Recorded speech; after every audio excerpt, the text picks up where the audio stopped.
What are you into? You're a psychology major. Talk to us a little bit about that. Yeah, so I started my psychology major when I was at UCLA, and I immediately fell in love with it. I'm going back and forth between using my degree and maybe like doing some type of coaching. Okay, just because my dad's a coach, I feel like I kind of have that coaching instinct in Definitely, me. That's awesome. Do you catch yourself at times like analyzing, like using the tools you're learning, like with teammates or in practice or like anything like that? All the time, all the time. So I'll be walking around and I won't even know the person, and I can just look at them and just kind of scan them and read them. It's crazy. Oh my gosh. I know. That is actually wild. Yeah. You know, when I leave, I just want people to just look at me, and when they hear my name, they think of a young woman who was just super gritty. A lot of my teammates know what I've been through health-wise when I was at UCLA, and any day now my career will be over. So, you know, I'm trying to just soak in every single moment and just be where my feet are, honestly, and enjoy the moment, because like I said, it could have ended like that like 2 years ago.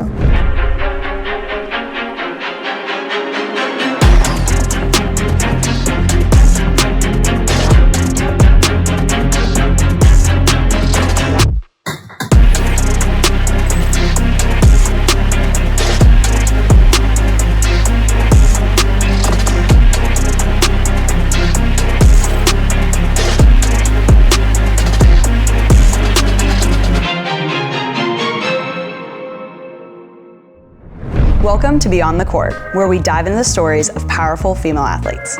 I'm your host, Tori Dilfer-Stringer, and each week we'll explore the triumphs, challenges, and passions that drive these student athletes both on and off the court. Let's get started. Today we have Charitie Luper with us. She is a 2023 All-ACC selection. She's a team captain this year.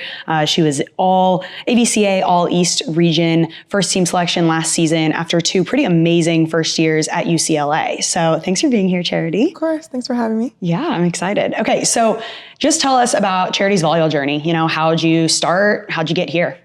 So I started volleyball pretty late, honestly. I started about 14, 15. Wow. I was playing softball for most of my life when I lived in Auburn, Alabama. And then once I moved to Texas, you know, it's just way too hot. So I was like, you know, I need to switch to an indoor sport. So I just tried volleyball. My mom played volleyball in college. So I was like, you know, if she played, maybe I could play. So, you know, I started when I was about 14 and I just fell in love with it there. And then ever since, you know, I just had love for the game. Love that. That's awesome. Okay, so obviously a big part of your journey has been the transfer process. And, you know, you start somewhere. I went through it too. You start somewhere and then, you know, something changes at some point, whether that's volleyball or school or, you know. So yeah, walk us through that, what that process was like for you and then why you chose the University of Louisville. Yeah, the transfer process, it was pretty great for me, honestly. I just felt the decision that I just needed to be somewhere else. You know, I just needed to find a new home.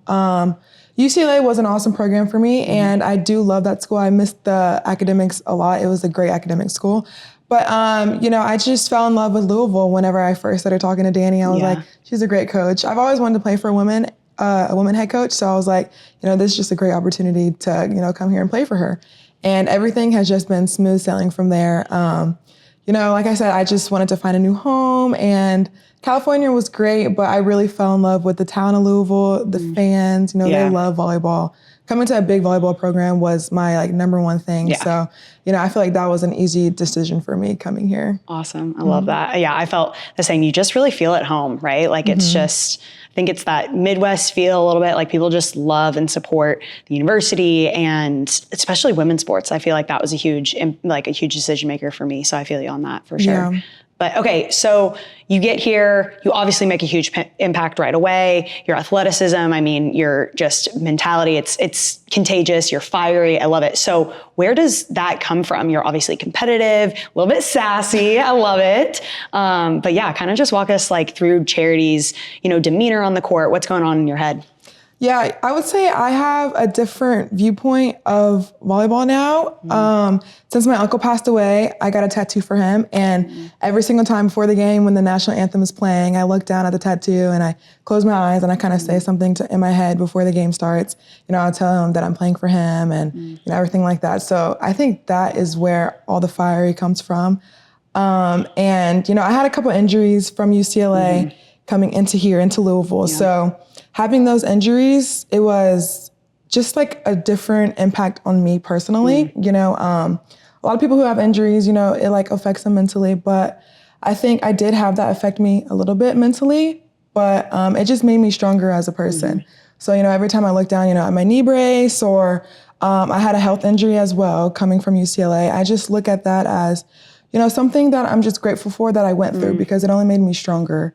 Wow, that's awesome. That's such a great outlook to have, like, especially like a lot of people don't learn that till late in their career or, maybe even after it's over. And so to have that outlook now is special, and I'm sure has helped you just ride the waves of a season, like it's not always smooth sailing. Rarely do you have a season or a career that's linear. And so that helps you kind of just ride those waves. And I feel like that's made an impact on the team for sure. Just seeing you guys, like you bring out just such a competitiveness in the team, and like everyone knows you're out there to get the job done. Like there's no question of if Charity's out there to play hard or not, like she's out there to get it done, which is amazing. So awesome. Okay. So obviously huge sports family. You said your mom played college volleyball, your dad's a football coach, your siblings all play sports at a high level. Walk us through that. I mean, that is not an easy household to grow up in, but pretty great, I'm sure, in other ways. So tell us about that. Yeah, it was super competitive growing up. My dad, he's been a football coach all my life. Ever since I was born, I've known him as being a college football coach. So I grew up around a sports family, mainly a football family, obviously. We moved a lot. It felt like a military family. Like we would be moving from state to state, like every 5 years. But no, it's been great. It's been pretty fun growing up, going to all the football games. And then whenever I started getting into the recruiting process, I had my dad right there next to me just because, he's always used to that. He's always recruiting. He knows exactly what it's like. Obviously, it's a little bit different from volleyball. Volleyball and football recruiting is not the same.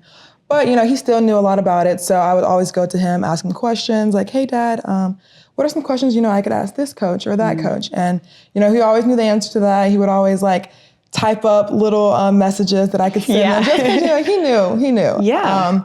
But no, then having my mom play volleyball was also really well because I had, just a woman to look up to. She was my role model. So, I'd always ask her questions. Hey, how can I get better at this or get better at that? And, obviously she knew. And then my two older brothers, they played football in college.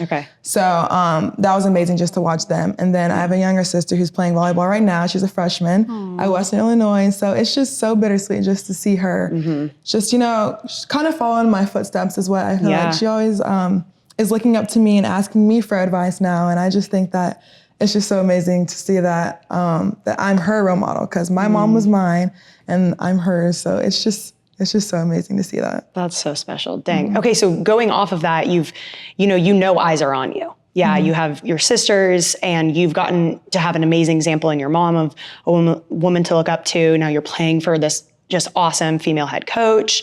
How do you, handle either outside pressure or you're a team captain now? That's a huge thing. Like what kind of responsibility comes with that in your head? I would just say, I don't really get a lot of pressure, me personally. I try to, ignore all of that. I just feel like that's the best thing that I could do, personally for myself. Because, there is a lot of outside noise. There's a lot of talking.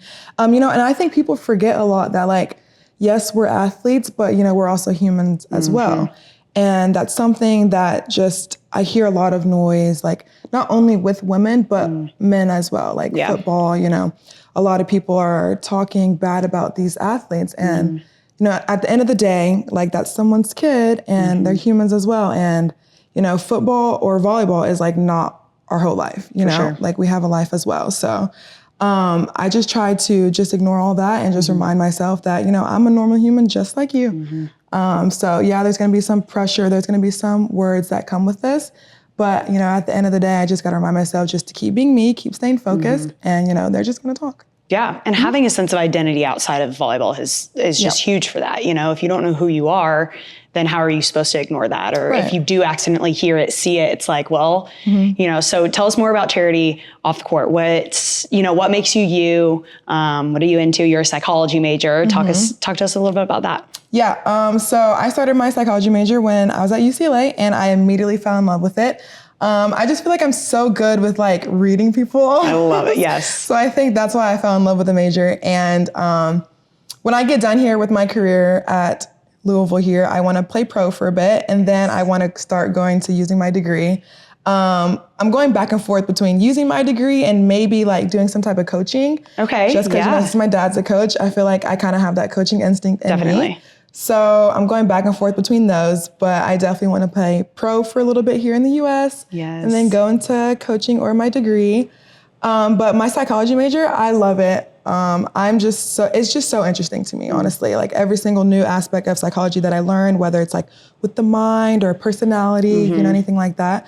It's just so interesting to me. And there's never like a moment in class or anything where I'm just bored, you know? Oh, that's awesome. I'm always learning. It's always so interesting. But no, I'm just super grateful for the opportunity that I have here, getting to learn about the Louisville psychology program, because the department's a bit different from UCLA's. Okay. But no, I just really love it. It's amazing. That's awesome. Do you catch yourself at times like analyzing, like using the tools you're learning, like with teammates or in practice or like anything like that? All the time. I'll be walking around and I won't even know the person and I can just look at them and just kind of scan them and read them. It's crazy. Oh my gosh. I know. That is actually wild. Yeah. Oh, that's so fun. I feel like there'd be so much going on. I'd never be able to not, but that's amazing. Okay. And now you have like the cutest puppy ever. Tell us about your puppy. Yeah. So his name is Coda. He's a mini golden doodle. He's a cocoa brown color. Oh. But for his color, they have like a color fading gene. So like he'll change from this cocoa brown to maybe like a lighter brown or even like a white color. And I can already see around his face that he's changing colors. And it's so sad. But it's like a little old man getting gray. Exactly. And it's just so sad to see. But I mean, apparently it's super normal with those color of breeds of dogs. But interesting. I know. He will be 6 months at the end of this month. He's growing so big. He's 25 pounds right now. He'll probably reach 30. Gosh. But he is the sweetest little boy ever. He's so disciplined. He's just so hyper. Like golden doodles are very energetic, but he's so sweet, so loving, loves to cuddle, loves to play. But he knows so many tricks. He knows how to sit. He can give me a high five. Like, oh my gosh, I love it. He's so good. He has a code word. You really are a coach. I can tell. You coached him up right away. He's my kid. Like, I feel like I'm already like a mom, you know, having him. Like, I feel like I'm a mom. I have that mom instinct. For sure. But no, he's amazing. He's a bundle of joy. And I don't know what I would do without him, honestly. Yeah, that's got to be so nice to just, you know, like have him to come home to after a long practice, long day, you know, school stuff. Like you guys have a lot on your plate. It's not like this is easy, especially being in season, you know, your last season, you want to make the most of it. Final Fours in Louisville. Like there's all this outside stuff like we talked about, the noise. But you have to find creative ways to, you know, block it out and be you know, continue to just do you and do it, you know, to the best of your ability. No, and when I go home, you know, I have no one to talk to besides him. So like, I'll pull him out of his crate and I'll literally talk to him like a human. I'll be like, Coda, so today I did this, I did that, and it was really tiring. You know? And he just sits and listens like he really understands That is amazing. Yeah. That's awesome. Yeah. Okay, so last question. What do you hope your legacy will be once you leave U of L? That's a great question. And I always think about that a lot. And, you know, when I leave, I just want people to just look at me and when they hear my name, they think of an individual, a young woman who was just super gritty. Because a lot of my teammates know what I've been through health-wise when I was at UCLA. And, you know, my career could have ended when I was at UCLA. But you know, I just never gave up, never lost hope. You know, I trusted God every single day. I prayed to him and I said, please don't let my career end right now. And he heard me. So every single time I step on that court, you know, I try to be as gritty as I can and to take every moment in because any day now my career will be over. So, you know, I'm trying to just soak in every single moment and just be where my feet are, honestly, and enjoy the moment. Because, like I said, it could have ended like that like 2 years ago. Yeah. Wow. That's amazing. Well, thank you so much. I'm so glad you're here. You have just, you know, brought an extra light to this program and it's so fun to watch you play. And I'm excited to see where it takes you. And especially after, you know, college too, your pro career. I'm really excited about that. So thank you. Of course. That's it for today's episode of Beyond the Court. Thanks for joining us. And don't forget to share and subscribe to Floyd Street Media on all platforms. I'm Tori Dilfer-Stringer. We'll see you next time.